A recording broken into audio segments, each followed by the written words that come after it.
Sí, dicen que lea de los perritos, ¿no? Ajá. Son 2 perritos, pero pues nada más les voy a leer el de uno. Porque estos capítulos, el primer capítulo sobre perritos se titula Tiene el amor feroces galgos morados, que bueno, aquí para que les cuento, ¿verdad? Si es una tertulia de poetas, ya ustedes saben que en el poema Muerte sin fin, uno de los versos dice tiene el amor feroces galgos morados, y el que sigue dice pero también sus mieses, también sus pájaros, ¿no? Entonces el primer capítulo de perritos se titula Tiene el amor feroces galgos morados, y ya si ustedes van hasta casi al final van a encontrar el capítulo que se titula También sus mieses, también sus pájaros. Entonces ahí, si ustedes quieren leer los capítulos de perritos, pues ahí están. Pero les voy a leer un fragmento del primero, de Tiene el amor feroces galgos morados. A ver si les gusta, ¿va? Me dicen. Si no les gusta, pues ya me avientan jitomates. Tiene el amor feroces galgos morados. Don Pedro iba los sábados a apostar en las carreras del galgódromo. Allí podía estar solo. El trabajo en la fábrica de llantas era extenuante. Llegaba a casa oliendo a humo. Después de su baño, se sentaba a la mesa y recordaba a sus hijas, las que se habían ido. La primera se embarazó, nunca dijo de quién, y por eso la echó a la calle. La segunda se había fugado con un hombre. La tercera también se fue, y dejó con ellos a su niña recién nacida. Cada noche compartían la mesa con las que quedaban. De un lado, su esposa alimentaba a la nieta. En el otro lado estaba la hija más pequeña, a quien todavía le colgaban los pies de la silla. Alguna de estas habrá de salir sosiega, se decía. Su refugio era el galgódromo. Allí las voces de las mujeres no interrumpían el flujo de sus pensamientos. Desde la grada, con atención seguía a su favorito, por el que había apostado. Sentía en sus propios brazos la adrenalina de los perros que perseguían la liebre y corrían hacia la meta. Al finalizar la carrera, los galgos se relajaban, trotaban por la pista unos segundos para recobrar el ritmo natural de su paso. Algunos se distraían con los silbidos del público, paraban las orejas, volteaban la cabeza y la inclinaban, como lo hacía el morado. Antes, don Pedro era Pedrito, hijito, el hijo menor de Petra, que lo había concebido a la edad de 41 años, el último de 3 vivos y 6 más que no llegaron al año de vida. La familia, compuesta por 5 integrantes, vivía en un jacal, en un rancho del pueblo Puragüita, Guanajuato, lugar que antes estuvo poblado por purépechas, después por españoles y purépechas y luego solo por mestizos. Los habitantes eran hijos de los antiguos peones que habían sobrevivido a la revolución. Ahí creció, hizo su vida José Valles con su mujer Petra Serrano y sus 2 hijas Clara y Florencia, y su hijo menor, Pedrito. Era el más querido de su padre por el parecido que le guardaba. Tenía las mismas cejas pobladas como 2 orugas negras a punto de besarse. Su cabello era oscurísimo, abundante y ondulado. El niño fue criado con efusivo amor de su madre, que lo llamaba hijito. Le servía primero en la mesa, fue bañado, vestido y calzado por sus hermanas mayores, hasta que un incipiente vello se mostró en su rostro, momento en que su madre prohibió que cualquier mujer, excepto ella, lo tocara. Su padre, don José, expresaba el amor por su hijo de una manera diferente. Lo levantaba del catre al despuntar el alba. El padre montaba un caballo y el hijo una mula para dirigirse al monte. Cargaban una escopeta, un machete y un hacha. Cortaban los troncos más secos para hacerlos leña. Cazaban 1 o 2 ardillas o un conejo cuando tenían suerte. Regresaban a la casa al cenit, entregaban la leña a la madre que prendía el fogón, mientras las hermanas preparaban el desayuno o limpiaban los corrales. La madre despellejaba el roedor que hubieran cazado. Una de las hermanas preparaba tortillas en el comal, otra limpiaba los elotes y calentaban un caldo de frijoles. Don José Valles se quitaba la camisa frente a una pileta de agua, se tallaba con el zacate los brazos, las axilas y el cuello. Limpiaba el exceso de sudor producto de la actividad matutina. En los brazos lustrosos se marcaban unos músculos discretos pero firmes.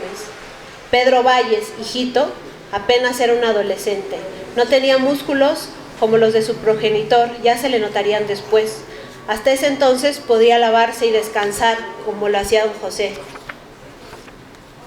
sobre un montón de paja fuera del establo. mientras sus hermanas preparaban el almuerzo. De momento, su tarea era continuar con las labores del hogar, regresar el caballo y la mula al establo, ponerles agua fresca y acomodar un poco más de paja para que se alimentaran.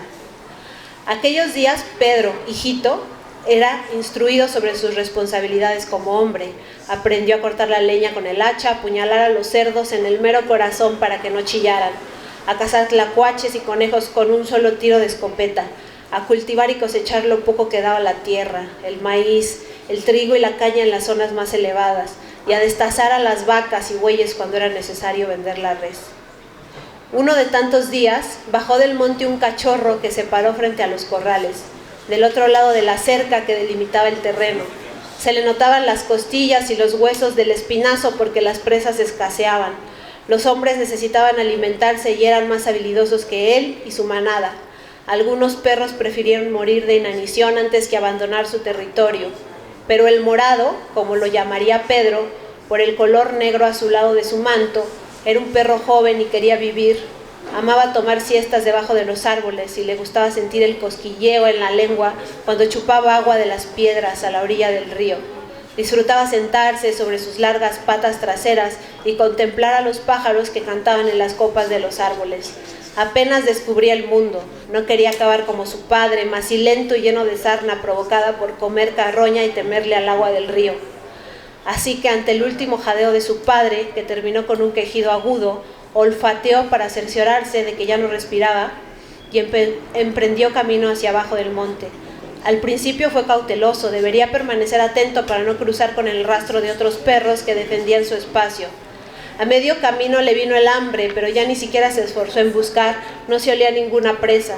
No quedaba sino una que otra ardilla que al verlo se escabullía por las ramas. Siguió camino abajo, se detuvo ante una cerca y detrás de ella se alcanzaba a mirar una choza con un techo de paja. Al lado se divisaba otra guarida cubierta.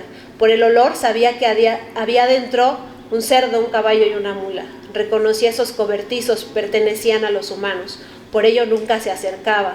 Había aprendido la lección el día en que su madre fue molida a palos por robar la gallina de un corral. Él y sus hermanos la acompañaron aquella ocasión. Era la primera vez que los guiaba en una cacería. Se emocionaron cuando la madre apretó con el hocico a la gallina. El ave comenzó a cacarear, los cachorros ladraron. Una mujer apareció con un palo en la mano, no tardó en emitir unos sonidos agudos y soltó un golpe a la madre del morado. Mientras la paleaba, enseguida llegó un hombre corpulento que tomó el palo que traía la mujer y se ensañó con la perra. Le daba con fuerza en las patas, en las costillas, en la cabeza. Aunque la madre se defendía, enseñaba los colmillos, lanzaba mordidas y ladraba, el hombre no se detuvo. La perra escapó, quería ganar esa batalla con alguna mordida en la pierna del humano. Los cachorros observaron desde el otro lado de la cerca, ladraban, brincaban y lloraban. Cuando la madre dejó de luchar y brotó sangre de su boca y de sus ojos, las criaturas emprendieron la huida de regreso al monte. Los aullidos de la madre eran más quedos, entre más arriba estaban. Poco después se encontraron con el resto de la manada. Su padre y dos hermanos mayores desmembraban un conejo que recién habían cazado. Compartieron las extremidades, comieron las vísceras y las patas. Otras partes del animal las enterraron junto a un árbol para seguir alimentándose en el transcurso del día. No volvieron a ver a la madre. Los cachorros aprendieron a no acercarse a las guaridas de los hombres. La tarde en que bajó del monte, el morado esperó unos metros detrás de la cerca. Se había escondido a la sombra de algunas hierbas entre un sueño y otro. Cuando despertaba, seguía olfateando al cerdo, a la gallina que permanecían en aquella choza. El olor era intenso y el morado tenía hambre. Olvidó lo aprendido tiempo atrás y se dejó llevar por el olfato. Salió de su escondite, caminó y se paró junto a la cerca. En ese momento apareció un humano con estatura de hombre pero rostro de niño, moreno, con incipiente bigote y pelo quebrado que se le asomaba por la nuca. Caía la noche y el joven se disponía a cerrar el establo con una tranca. Morado hizo un sonido agudo como de tristeza porque no podía cazar esas bestias de aroma exquisito. El muchacho escuchó el chillido, buscó con la cabeza el origen y miró un perro no muy lejos de ahí. Los ojos de Pedro se tornaron sorprendidos, alegres ante la vista del cachorro. Hizo un sonido para llamarlo. El animal, que estaba a punto de oír al cerro, se detuvo. Al escuchar el sonido levantó las orejas como si quisiera asegurarse de que el llamado era para él. Volteó el rostro hacia el niño y se inclinó levemente. El joven silbó de nuevo mientras caminaba hacia la cerca. «Perrito», dijo. El morado se acercó con lentitud, primero con la cola entre las patas, luego a los pies del joven ya la llevaba por lo alto. Pedro extendió la mano entre los maderos de la cerca. «Bonito perro», dijo cuando lo acarició. Abrió la puerta del corral y lo dejó entrar. Lo llamaba.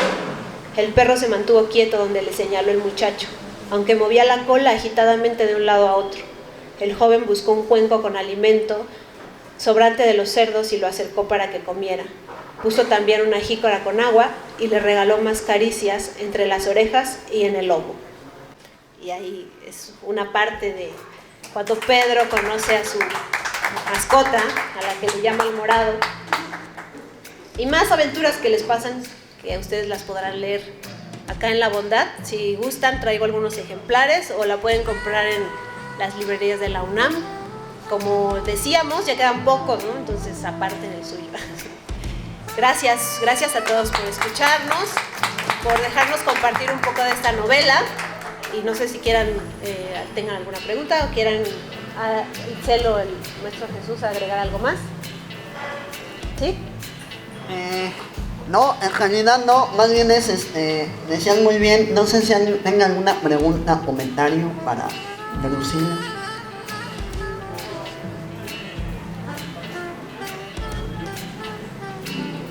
Sí, por favor. Sobre la posible influencia de Rulfo en tu novela, ¿podrías desarrollar? Bueno, pues sí, ¿no? Yo creo que todos los escritores mexicanos tenemos influencia directa o indirectamente de Juan Rulfo, ¿no? Por admiración o por no admiración, ¿no? En mi caso es por admiración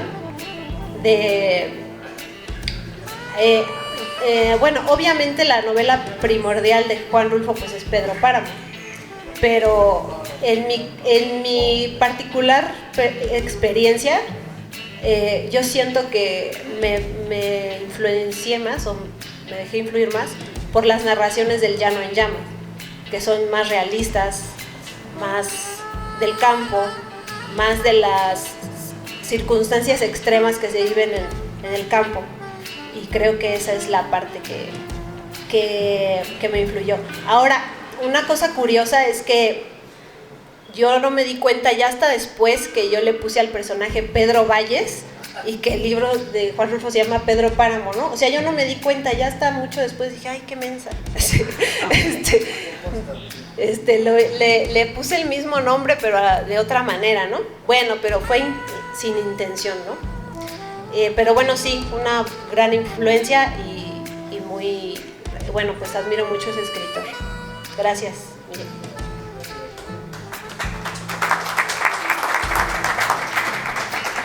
Muy bien, ¿alguien más? Como decía Doru, si tienen por ahí alguna propuesta de trabajo también es bienvenida.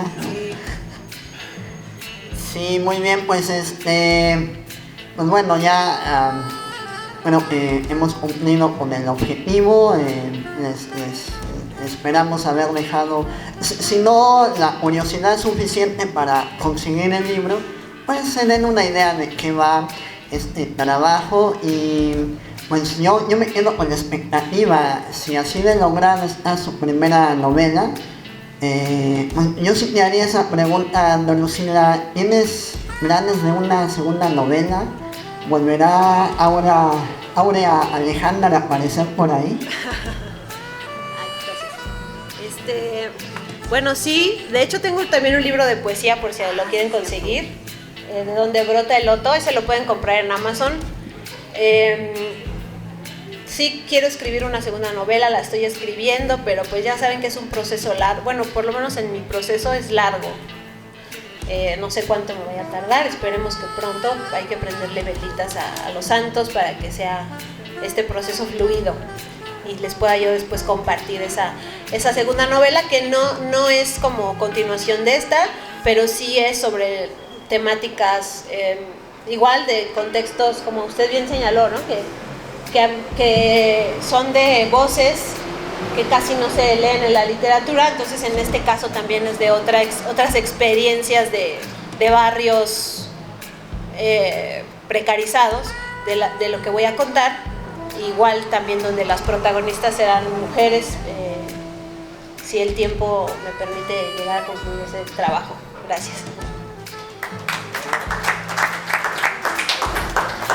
Muy bien, pues sí, esperemos ese trabajo y finalmente, pues ya que mencionó Lucila su libro de Donde brota el loto, pues ahí le dejo la encomienda a Sergio que próximamente le invite a leer parte de sus poemas.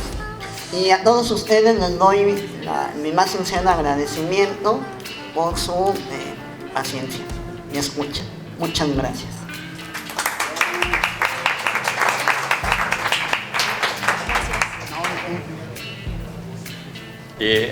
Muchas gracias, Lucila, un gusto tenerte en la tertulia, una narrativa limpia, sin paja, la noté por lo que nos compartiste. Bien, muy bien. Gracias, Jesús. Gracias también a Itzel, muchas gracias. Y bueno, vamos a continuar.